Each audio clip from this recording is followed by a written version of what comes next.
Hello, good afternoon. Welcome to my humble model railway, Bedstead Junction. Now, this afternoon we'll be looking at a purchase I've just received in the post today. Not long taking off its sort of outer wrapper, the bubble wrap and everything else. And what we're looking at today is NMS 7P 46100 Royal Scot class by Airfix. Royal Scot BR livery. I would ignore the price there of £8.99. Don't when you could last get an Airfix locomotive for £8.99, but there we go. Anyway, is Royal Scot BR livery 54121-3 Airfix railway system 00 scale. Okay, give an idea about what the looks like in its box. Of course, it's going to have the polystyrene packaging as usual, and this is this really represented a bit of a change for the NMS. Up until when locomotives like these were produced, the NMS produced a series of locomotives like 4.0s because they were pursuing a light engine policy, and that meant fast, frequent, lightly loaded trains. But then they found that these locomotives became inadequate for the mainline services.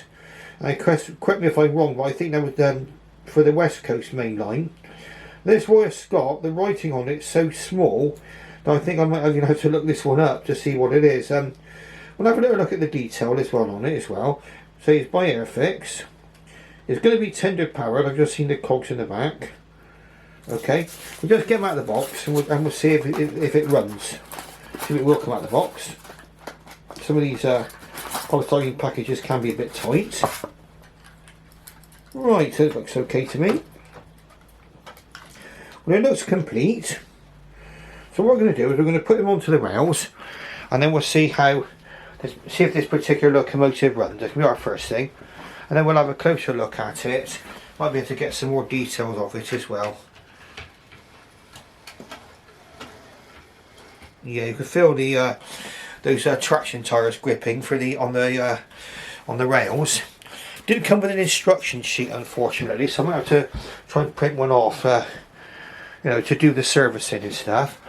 Now, on first glance, it looks like it's quite a very handsome looking locomotive, and we'll get focus on it now. There it is. Now, what I always do, and probably everybody's got their own way of dealing with a newly received locomotive, is first thing is to take a quick look at it, see if it looks on the face of it complete, which it does. Okay, and then the second thing you want to know is will it run? Oh yes, it runs. We got a runner. Perfect. Okay, so we've got a runner. Excellent. Now what we'll do is we'll give this one a little try and see how it behaves over points and everything else, and see how it behaves actually hauling a train. Now what we've got further down is some NMS coaches ready and waiting to pick up the eager passengers. Now, let's see some things I can see about this when I look at this first of all. Now, first of all, these are a bigger version of the Patriot class. I think correct me if I'm wrong, but I think the Patriots were like a miniature version of the Royal Scot class. That coupled together nicely too, so that was quite good. I coupled it by hand just for speed, really. It's got a double chimney and smoke deflectors, and it's in BR livery, BR green livery. Now I would think this is probably in its sort of a last built form. I think they were modified in later use. Right, again, a little bit noisier than normal locomotives. I mean, that's usually down to it being tender powered. Now what I'm going to do is I'm going to possibly give it a little bit of an oiling. You can hear that motor going, but we know now that we've got a working locomotive and it's going round the track.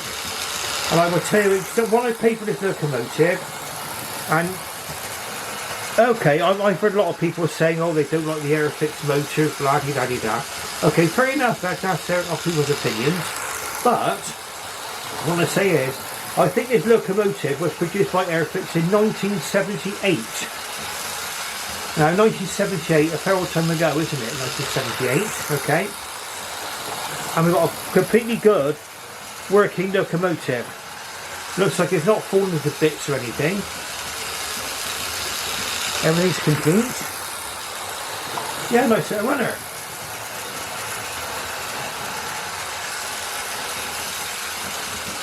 Okay, I think we'll do. We'll let it run just for a little while because it don't sound like it's making any desperately bad noises. I will have a little think about what the Royal Scot class is. Designed by Sir Henry Fowler and rebuilt by Sir William Stanier. There were 50 built by the North British Locomotive Company and then a further 20 built at NMS Derby Works.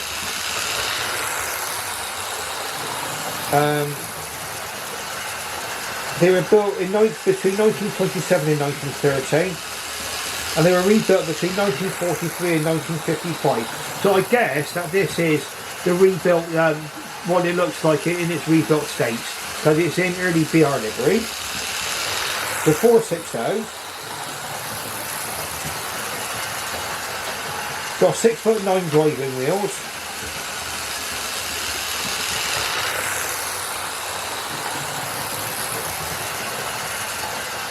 It's originally a 6p. Reclassified as a 7p in 1951. So I think these were meant for the Premier Expresses going up the West Coast main line.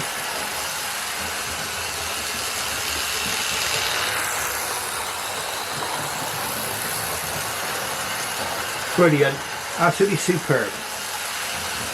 Okay, I'm liking this locomotive right from the word off. Now what I'm going to do is I'm going to tell you how much I paid for this locomotive, if I haven't said it already. It's quite interesting. I picked up this locomotive, including postage, for £29.99. So a penny under £30. For what would appear to be a perfectly functional Model locomotive. Flying around the track quite well. Obviously, it's not DCC. If it's 1978, DCC wasn't even a twinkle in anyone's eye in them, those days. Okay. The model, Airfix, a lot of the Airfix products were taken over by people like Dapol and Mainline. But I don't think the Royal Scot class was continued by Mainline. Correct me if I'm wrong, but I don't think there was another model coming out until Hornby produced one in the mid-2000s. So the Royal Scot class, really, I mean, I feel quite lucky to be getting hold of one of these. I think there's a fair few on the internet in a moment. And to me, it looks as if it's in perfect order. Seems to be flying around the track quite well. Seems to have a slight... So the tendency to have a slight jolt on the point, so that can be forgiven for something this age. Yeah, beautiful. Okay, so what I'm going to do is I'm going to try her on point, see what she's like. And then we'll have a closer look at her. Now, there's a lot of people who would say that Airfix were way ahead of their time, as far as models were concerned. And I would heartily agree with that. I mean, for how much detail you're getting with this locomotive, I know it's tender powered, but really a superb looking locomotive in my opinion. Okay, so let's watch her go through the other station over there now. Let's just fly through the station and then we'll stop her just up on the signals there. Okay, so the driver can still see this signal up there. Okay, so he's waiting to come in. So what we're going to do is we'll bring her into the station now and we'll have a look at her close up in the station. So quick change of points, and we'll see what it's like over points too. So this is basically a simple points layout, really, a right hand point into a straight. So it's relatively straightforward, but it will give us a good idea about how it runs over points if there's any stuttering or anything like that. Okay, so here we go. Let's give it a go. This is the first time I tried this over points. Wow, straight over. No problem with that. Good control. Yes. Impressed. Okay, I'll be giving this one a service and light oiling and everything else. Let's have a look at her and what she see. Now, on the nameplate there's a lot of writing, okay, which I cannot make out. Okay, I'm going to need to get a torch on it, and it's in very, very small. It just says Royal Scot, and there's an awful lot of writing underneath. Okay, so I'm going to have to probably look up the name of this and let you know possibly in a further video. Okay, looks like that's the whistle and safety valves all there, nicely well represented. Lovely separately fitted handrail down there. Smoke deflector. There's another sort of well come pipe running down there, that's fine. Your other detail there is possibly part of the moulding. I'm pretty cool with that on the model. Yeah, this looks like a separately fitted piece there. Windows, you've got cab windows. The tender, yeah, the handbrake levers, if they are in there, and that's all moulded on the detail there on the front of the tender, which is fine. The cab will be a black cab. It won't be sort of painted or anything like that. The running gear looks fine. Now let's watch this running gear go, shall we? Let's zoom in a little bit. Watch this running gear go. We just run it backwards and forward just a little bit.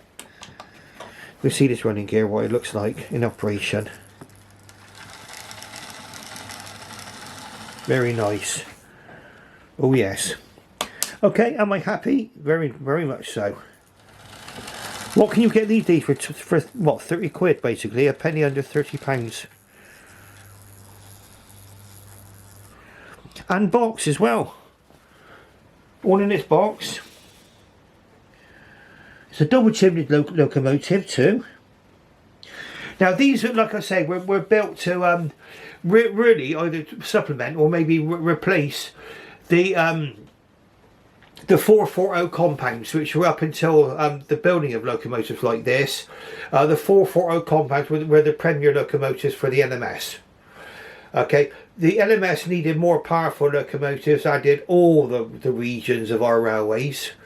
So if we talk about the big four, really every single one of the big four, after the certainly running for the 1900s into the 1920s, started to look for more and more powerful locomotives for greater speed and also for greater load carrying capacity as well.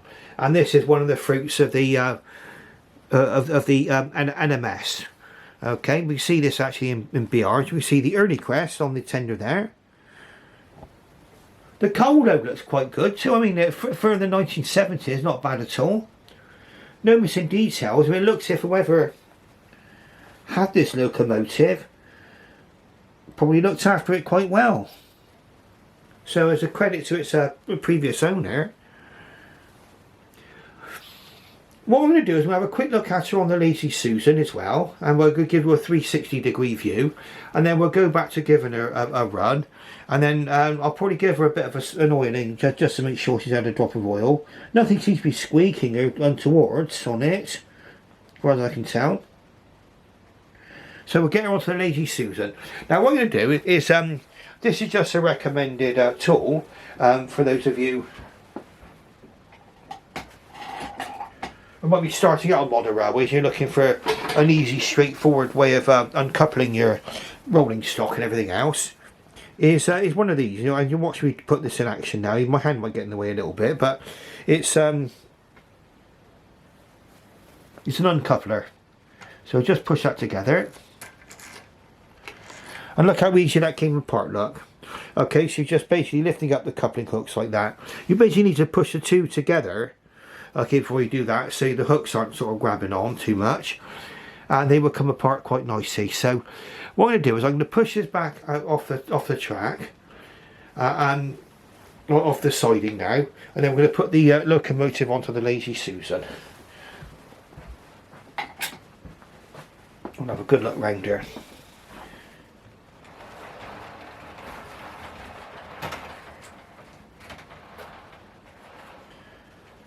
Fine.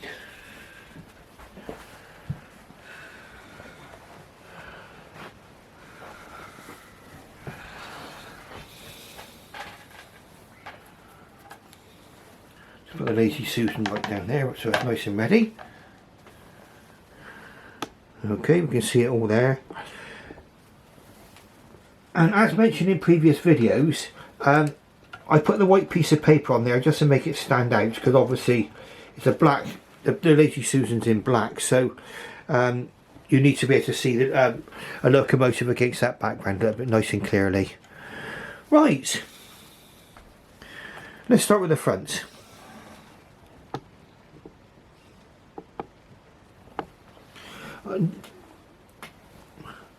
Nice separately fitted handrail just there, right at the very, very front.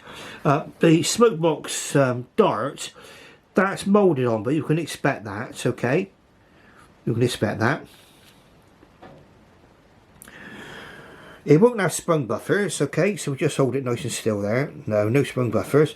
But you can expect that. I mean, you're talking about a model which was produced by, as far as I'm aware, by Airfix in 1978, okay? You've got the steam pipe there, steam or vacuum pipe there on the front. Nicely represented there, not too big and chunky. And it's got a large star coupler, which actually I like. I mean, this may have been swapped out because Airfix had quite a thin star coupler, similar to a NEM type coupling, but the hooks were quite short on there, so they were not very good for coupling up with other rolling stock. But it may have, this one either came with these couplers or someone swapped them out, so I don't know. But they come with the large couplers on there. Now, we'll just have a look at the right hand side of the locomotive. Let's get some focus. Okay, now let's say it says Royal Scot on the nameplate, but the writing underneath is very, very minute, so I'm going to probably have a look at that under a magnifying glass to see what it actually says. For its time, I mean, for its time, the mid 1970s, you've got some features on here you wouldn't normally expect to, get for the 1970s. You've got a fully glazed cab. You can see the glaze in there.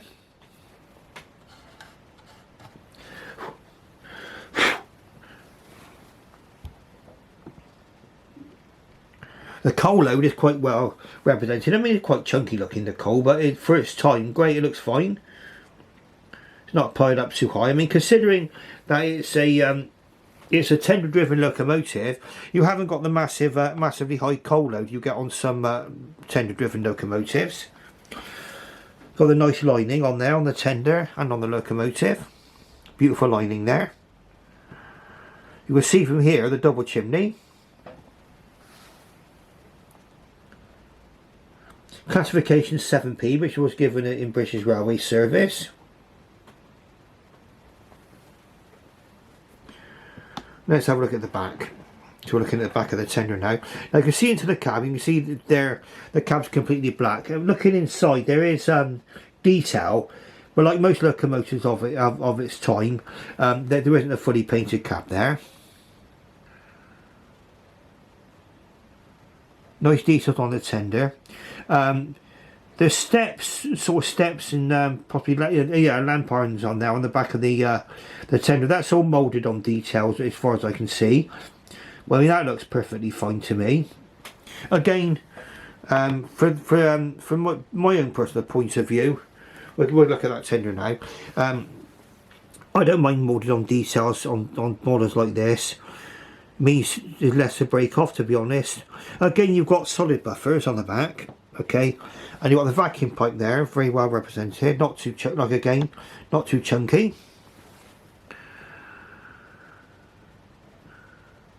And then come right to the other side, which we had a look at when it was in the station, but we'll have another look again. You've got the double chimney. You can see there, clearly see the 460 wheel arrangements. Okay, now I mean, the Great Western Railway had gone over to 460s a lot sooner, and it may have been that people had seen the you know, the extra power, the extra traction you can get from 6 driving wheels. I don't know. Maybe this is, but obviously increased loads. That's what drove the Great Western Railway to go with 460s in the end.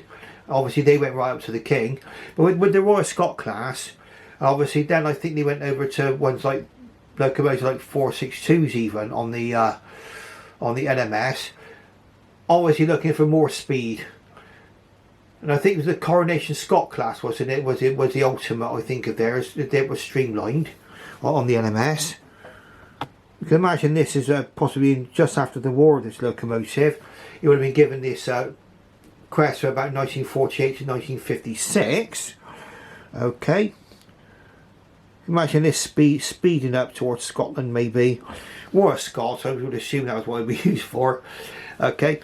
I'm not very well read on, I know certain amount about Midland locomotives because of the some NMS locomotives were used on the Somerset and Dorset Joint Railway, which is a big interest of mine.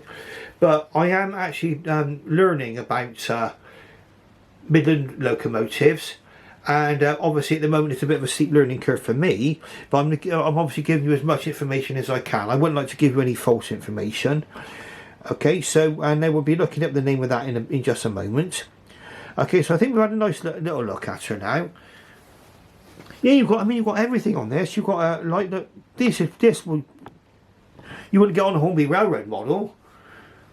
I mean they push a boat out really as far as details concerned for 1977. I mean, look what we get. We get the lining on the cylinders. All the running gear, nicely represented. That was usually always come out in a kind of a chromy look like that. Okay, and I think it's nice just to watch it go. You see the motion quite well then when it's going round. You've got the inner pipe there, like a pipe coming through there. Separately fitted handrail. That looks quite robust as well. That looks quite robustly made too. So you can see that's obviously metal. Something which you find on the Airfix models, you find the kind of a more metallic style handrails. But again, I don't mind that because you look at a model that's of its time. You know, I mean, I've bought a lot of locomotives that have not got glazed windows that were actually produced in the really up to the mid 2000s. You know, so you've got a fully glazed cab there, absolutely perfect. Okay, so what I'm going to do is we're going to let her run just a little bit. Oh, you've got other details here, like the steps down there for the tender. You've got the suspension down there is quite well represented. Some tender-driven locomotives, ex sort of main line, ex Airfix ones. Sometimes you can see the cogs that drive the wheels underneath, but on this it's not so obvious. So it's not so obviously tender-driven. Beautiful. I'm quite very pleased. Okay, now then we're into our 23rd minute. So time really flies when you're really having fun, doesn't it? I'm having fun. I hope you are too. And I hope you like my my videos on these locomotives. I'd like to give some sort of in-depth information about them as well, or some information, because obviously they're a representation of something that existed in reality, as a model of something that actually really existed. I think there's only one of these preserved. I think there's only one preserved, and it's in its rebuilt form. There's none actually preserved in their original form. Okay, now we're guessing that the rebuilt form, they came with the smoke deflectors, and smoke deflectors did help. And in fact, the Patriot Class 2, I think they also, yeah, they definitely got smoke deflectors as well. Now I'm going to go back onto the rails in just a moment. We're going to take away the Lazy Susan. We'll let this one roll around a little bit, and then we'll wrap things up, okay? So, and then what we may do now is I can well afford to do a bumper LMS running session. Now, I am going to be doing something, I can't think of what as of yet, to celebrate a landmark on my YouTube channel. I've just broke the 100 subscriber mark, which I didn't think within all my wildest dreams I would even get to even 20 subscribers, let alone 100. Thanks to everyone who subscribed to my channel, and thanks to everyone who's been watching my channel, you know, since the lockdown and everything else. Very, very grateful. I'm very, very pleased that people out there are interested in seeing my my locomotives and watching my videos. And I did this really, I mean, during the lockdown, so I can actually share what I was doing with people. Because I thought, well, if people are locked, you know, I know it's not the lockdown now, but when I did it, it was done for the lockdown. I thought, well, people might be stuck indoors and looking, you know, looking for something to do. And I was hoping really that if I took up my railway hobby again, which I had a long break from, it might inspire people to want to have a go themselves, you know. I mean, obviously I need to seriously do something about my layout, sort of get it a little bit more posh perhaps, but at the moment it's doing for me at the moment, just to run my locomotives over. Obviously it's covered in muck and oil and everything else. It does need painting in some sort of colour. I'll get that done. But what we'll do for now, we're just going to put this lovely Airfix mod on here, and like I say, am I pleased with this model? Yes, it's absolutely pristine. Whoever bought this locomotive, either kept it in the box or they looked after it really, really well. It's a credit to its previous owner. Now we're going to put this onto the track and move Lazy Susan away. And one thing I did notice about this one, it's pulling the coaches. I know it's only 3 coaches, but it's pulling them with absolute ease, which is a tribute to Airfix, I think. Right, so what I'm going to do is I'm going to bring our train round. Oh, let's change the points, otherwise we'll have a bit of a scary moment. Now we'll have a look and we'll see how this couples up, because obviously it's coupling up to these dapple coaches here, and we'll just see how we get on. War Scot class. And while it's running round, I might just have enough time to find out the actual name of this locomotive. I think it swapped identities during its service. We'll find out about that in a minute. Have we coupled up correctly? We'll find out now.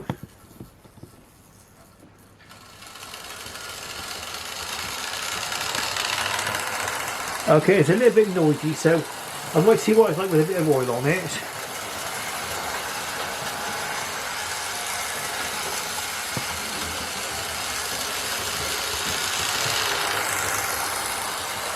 That is going really well. Let's move the railing ramp out of the way. And then let's War Scot.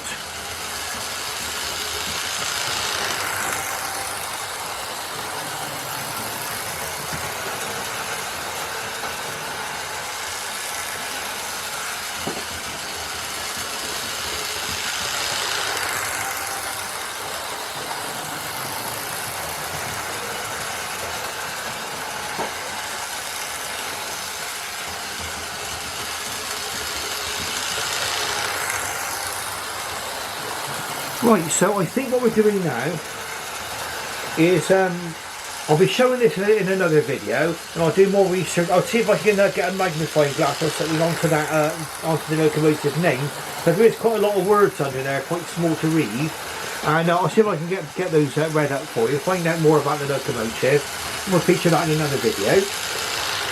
Okay, now thank you very, very much for watching. Okay, and if those of you who haven't subscribed and you're thinking about it, please subscribe. It doesn't, you know, it doesn't hurt to subscribe, and ring that bell for the alert button to get more new videos from me. And if you like what you see, please press the like button, okay? And then we all of us YouTubers out there love to get our likes on our channels, okay? And for now, I should bid you farewell and goodbye. Thank you.